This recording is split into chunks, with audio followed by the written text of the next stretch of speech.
नारी नर्क का द्वार नहीं है, वो स्वर्ग का द्वार है। इसी बात को ये संस्था ने प्रमाण कर दिया। ये संस्था का जो भी चीफ होते हैं, चाहे सेंटर हो, चाहे गीत पाठशाला हो, चाहे सारा विश्व में जितने भी सेंटर्स है, उसका लीडर होते हैं महिलाएं और बहनें। शक्ति के बिना शिव अधूरा है, क्योंकि शिव और शक्ति दोनों का प्रभाव से ही ताकत मिलता है, ऊर्जा मिलता है। शक्ति के बिना शिव का अधूरापन हो जाता है। इसीलिए ब्रह्मा बाबा ने एक शक्तियों को आगे रखा और जानते हैं कि ये महिला शक्ति के प्रतीक है, ये तो सर्वं स्वाहा है। सुख, शांति, आनंद और प्रेम का ये जीता जागता ये मिसाल है। कोई बोलने से, कहाँ किताबों में लिखने से वो चीज तो बदल नहीं जाएगा, लेकिन आज लोगों की मानसिक स्थिति को बदलना जरूरी है और बदल भी चुका है। आज चारों तरफ ये है, भारत में ही है नहीं, सारे विश्व में कहते हैं महिलाओं को आगे लाना होगा। और समझते हैं आज नेगेटिविटी इतने बढ़ने का एक ही, मुझे बहुत सारे कारणों से एक ऐसे रीजन है, क्योंकि हम लोग महिलाओं को नेग्लेक्ट करते हैं। महिलाएं आगे आना चाहिए। आज चारों तरफ आरक्षण के लिए नारा लग रहा है। पॉलिटिक्स में आरक्षण, नौकरियों में आरक्षण और हर चीज में आरक्षण चाहिए महिलाओं को। लेकिन मैं जानती हूँ महिला के अंदर इतना पोटेंशियलिटी है। आज हम देखेंगे तो हर जगह, अभी बॉर्डर सिक्योरिटी में भी वो ऐसा काम करते हैं जो भाई लोग नहीं कर पाते।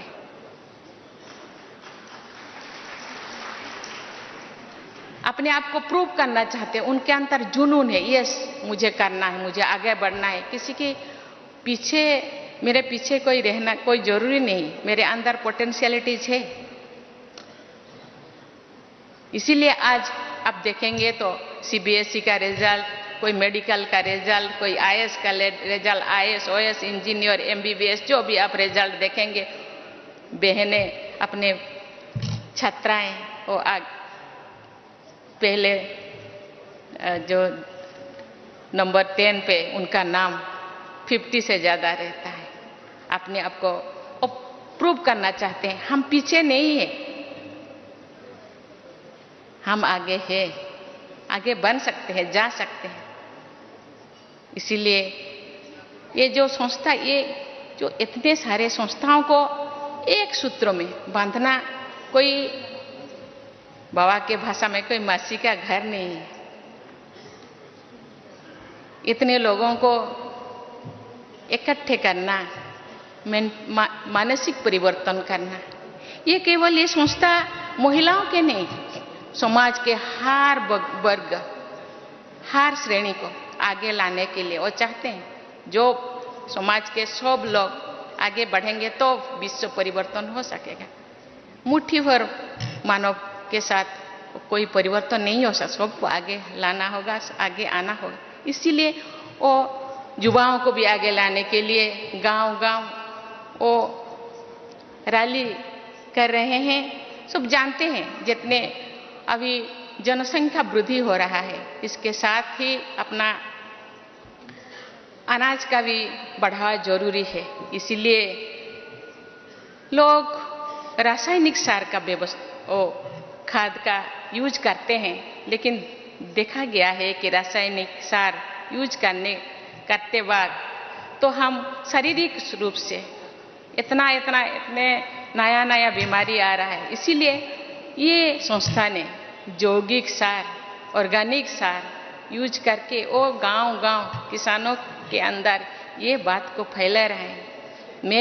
मुझे भी मौका मिला था कि ब्लॉक में कृषि सम्मेलन जो हो रहा है उसमें शामिल होने के लोगों को समझाने के लिए, ये लोग इसको अपना रहे हैं। आज सब सोच रहे हैं हमको तो उस रासायनिक खाद को बंद करना है, खाद को बंद, अभी ऑर्गेनिक जो खाद को अपनाना है और उसके साथ साथ यौगिक व्यवस्था को भी उपयोग करना है। भाई और बहनों, आज सारे विश्व में स्वच्छता का अभियान चल रहा है। स्वच्छता, बाह्य स्वच्छता के, लेकिन ये संस्था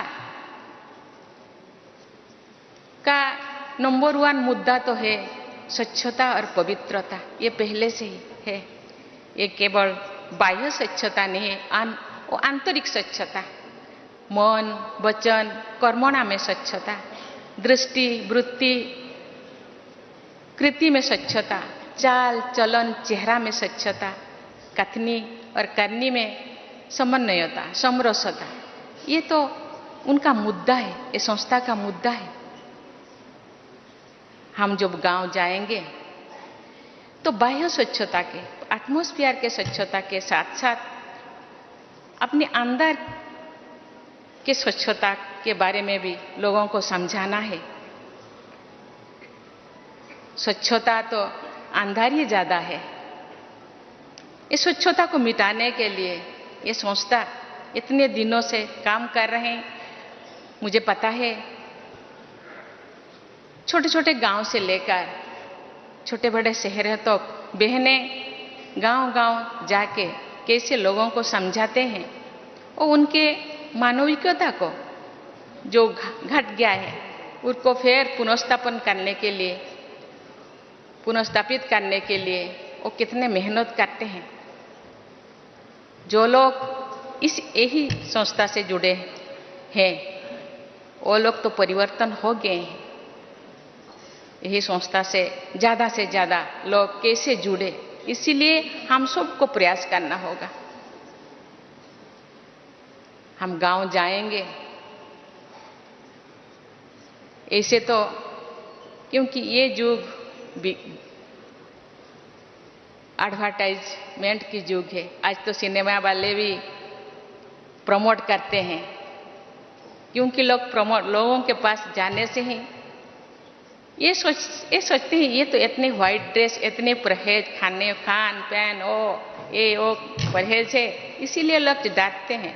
लेकिन हम जाएंगे, लेकिन उनको समझाएंगे कि नहीं, बहुत सहजता से, बहुत आसानी से हम इसी संस्था से जुड़ सकते हैं और इसी संस्था के जितने भी श्रीमत है उसको हम फॉलो कर सकते हैं। इनका जो ये संस्था के जो मकसद है, ये मकसद,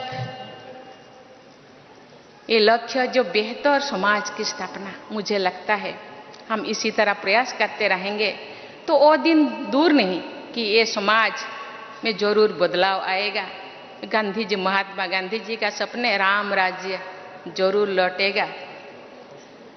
इसके लिए हम सबको, बहनें तो प्रयास कर रहे हैं, जो गृहस्थी है उनको भी प्रयास करना होगा। कहते हैं कि example is better than advice. अपने आप को एग्जाम्पल बनाना है।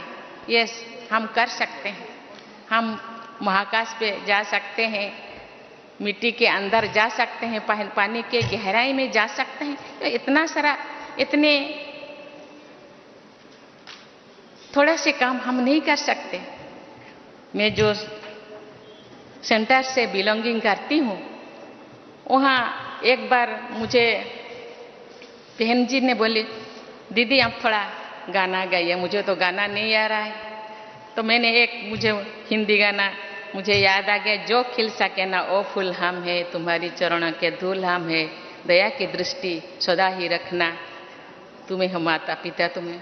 बहन जी ने बोले, दीदी आप तो बाबा कहते हैं बच्चे आप चरणों के धूल नहीं है, आप मेरे दिल के धड़कन है, आप तो आंखों के तारा है, आप तो मेरे दुलारी है, आप तो राजा है, राजा बेटा है। दया की दृष्टि नहीं, माता पिता अपने बच्चों को दया नहीं करते हो तो अधिकार से, अपना अधिकार है। मेरे जो कुछ है वो तुम्हारे है, मेरे जो कुछ है वो तुम्हारा है, उसको दया की कोई जरूरत नहीं। लेकिन जो बच्चे जो बिगड़ जाते हैं, माता पिता भी थोड़ा गुस्सा करते हैं, आपको कुछ भी नहीं मिलेगा, एक फूटी कौड़ी नहीं मिलेगा, लेकिन फिर भी मिल जाता है, क्योंकि हम सब लीगल हेयर है ना, बाबा का लीगल हेयर है। बाबा का जो कुछ है, बाबा में जो गुण है, जो क्वालिटी है, हम में भी वही क्वालिटी है, लेकिन उस क्वालिटी को पहचानना चाहिए और खुद उसको प्रयोग करने के साथ साथ दूसरों को भी। बाप कहते हैं आप जो कर रहे हैं ना, दूसरे आपको जो फॉलोअर्स है दूसरे भी वही करते हैं, इसीलिए आपको भी चाल चलन चेहरा में शुद्धता आना चाहिए, आपका वृत्ति में शुद्धता आना चाहिए, तो आपका फॉलोअर्स में भी आपके जो करते हैं वो जरूर करेंगे और विश्व का परिवर्तन जरूर होगा। इसके लिए हम सबको मेहनत करना पड़ेगा, ज़्यादा मेहनत की जरूरत नहीं है, सोच को थोड़ा बदलना पड़ेगा। हम अपने आप को जितने भी नकारात्मक सोच है उसको बदलकर सकारात्मक सोच लाएंगे और बाबा के श्रीमत में चलेंगे। बाबा कहते हैं ये विश्व ये कंटे के जंगल है, इस कंटे के जंगल को फूल के जंगल बनाना है तो थोड़ा बहुत तो मेहनत तो करना पड़ेगा। इसीलिए हम जो ढूंढते हैं, सुख को ढूंढते हैं, हर कोई सुख के लिए, शांति के लिए, आनंद के लिए प्रयास करते हैं, लेकिन सुख हम कहाँ ढूंढते हैं? वस्तुओं में, वस्तुओं में सुख ढूंढते हैं, लेकिन वो सुख तो स्थायी नहीं है, लेकिन स्थायी सुख अपने अंदर है, उसको ढूंढना है। तो इसके लिए जो हर किसी के लिए, जैसे भगवान ने जो क्रिएट किए हैं, जितने भी प्लैनेट है, अपने अपने अपने अपना कक्षा में चलते हैं। स्कूल में हम दाखिला लेते हैं, स्कूल का भी कोई अनुशासन है, उनका भी कोई नीति नियम है। गवर्नमेंट जो चलता है कॉन्स्टिट्यूशन के नीति नियम के अनुसार चलता है, इसीलिए अपने आप का भी एक कॉन्स्टिट्यूशन बनाना चाहिए। मुझे कैसा जीना है, मुझे ऐसा जीना है कि मुझे देखकर बोले कि यस ये जो कर रहे हैं अच्छा कर रहे हैं। इसीलिए इतने फॉलोअर्स है, लेकिन इसी बात को, इसी मैसेज को लेकर के हमको गांव को जाना होगा, लोगों के पास जाना होगा, जरूर परिवर्तन होगा और राम राज्य जो सपना है महात्मा गांधी का वो जरूर वो पूर्ण होगा। और इस संस्था जो रूहानी संस्था जो पुनर्स्थापन, जो मूल्यों का जो पुनर्स्थापन करने के लिए जो सोच रहे हैं, आज चारों तरफ जितने भी यूनिवर्सिटीज है, यूनिवर्सिटी में आज वैल्यू एजुकेशन के बारे में सोचते हैं। आज थोड़ा बच्चे ये दुनिया के ये चाकचक्यों को देखकर थोड़ा रास्ता भूल गए हैं, उनको रास्ता दिखाना हम सब का काम है। इसीलिए मैं तो गवर्नर तो चांसलर होते हैं, अपना जो स्टेट में 5 यूनिवर्सिटीज है मूल्य एजुकेशन या वैल्यू एजुकेशन के लिए, शायद नेक्स्ट अपना एकेडमिक सेशन से वो शुरू करेंगे और जरूर ये बदलाव आएगा। ये जो गीत है हम होंगे कामयाब एक दिन, जरूर हम होंगे कामयाब। ओम शांति।